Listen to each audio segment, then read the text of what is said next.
Arizona, homeowner's best friend. Now, when you're pruning a large tree, how many tools do you have with you when you're out there working on it? I guess depending on the size of the tree. I mean, it's like if it's something that's, bigger than my leg, well, then I'm looking at a chainsaw.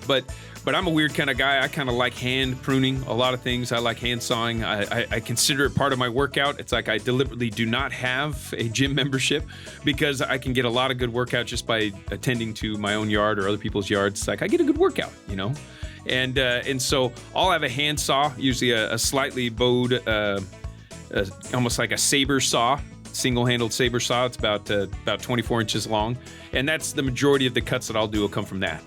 And I want to make sure it's sharp. I mean, another important piece of the puzzle whenever you're doing pruning of your trees is to make sure that your tools are sharp and that they're clean. And so I'll often have a bucket, and in my bucket I've got lopper pruners, so that's for the smaller branches that are smaller than a wrist. I can just, clip with the pruners. I've got the hand loppers where I can just trim with my hand, smaller stuff, that are my finger size, which sounds a little freaky if you think about that, but it's about that size, and then I've got my bigger saw, and then inside of that bucket too, I'll usually have some disinfecting spray.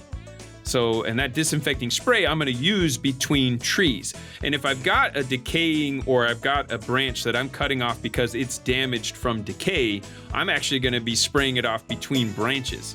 I'm going to make sure it's clean again because I don't want to transfer in any of those notches within that saw. I don't want to transfer any of that decay or fungus or whatever I might have there over to another branch on the same tree. And definitely I want to be spraying these things off and cleaning them off between trees.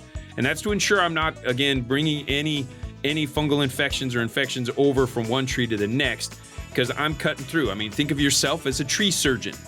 And so as a tree surgeon, we want to be mindful of, germs that we might be able to bring from one thing to another, particles that might be detrimental to the health of that other tree. We want to eliminate that as an option and make sure that we're mindful of that and being a good tree surgeon.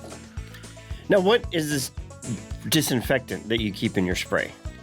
Again, it's just a disinfecting spray. I mean, you can use just, if you've got a lot of leftover hand sanitizer, we've actually used that. That actually works really well. You use a hand sanitizer and just kind of spray it onto your blades and just kind of rub those off. So I usually have a rag in my bucket as well that I'm going to use during that one time, or even just some heavy-duty paper towels, and we can kind of clean those off. And that's about it. I mean, alcohol is pretty good at doing that clean off, but it's the same type of disinfecting sprays that we used during COVID. If you got a lot of extra boxes of that, like we do, good way to put it to use and keep using it. Rosie on the house, every Arizona homeowner's best friend.